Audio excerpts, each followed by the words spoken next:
భగవద్గీత సర్వ మానవాళి కోసం.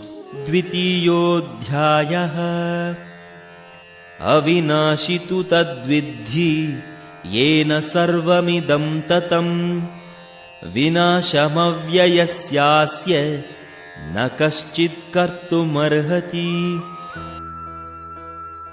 ఏదైతే శరీరమంతటా వ్యాపించి ఉన్నదో అది నాశము లేనిదని నీవు తెలుసుకొనుము. అట్టి అవినాశి అయిన ఆత్మను నశింపచేయుటకు ఎవ్వడునూ సమర్థుడు కాడు. ఆత్మ అనేది శరీరమంతా వ్యాపించి ఉంటుందని చెప్పటం ద్వారా శరీరానికి జీవాత్మకి ఉన్న సంబంధాన్ని నెలకొల్పుతున్నాడు శ్రీకృష్ణుడు. అంటే పరమాత్మ యొక్క ఉద్దేశం ఏమిటి? ఆత్మ సచేతనమైనది అంటే చైతన్యము కలిగినది.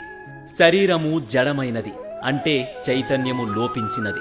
కాని ఆత్మ శరీరంలో ఉంటూ తన చైతన్య గుణమును శరీరానికి కూడా ఇస్తుంది. ఈ విధంగా శరీరమంతా ఆత్మ నిండి నిబిడీకృతమై తన చైతన్యాన్ని వ్యాపింపచేస్తుంది. కొందరికి ఈ ఆత్మ యొక్క స్థానంపై సందేహాలు ఉంటాయి.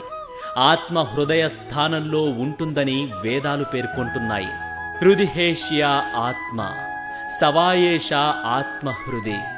హృది అన్న పదం ఆత్మ హృదయ ప్రాంతంలో స్థిరమై ఉంటుందని సూచిస్తున్నది.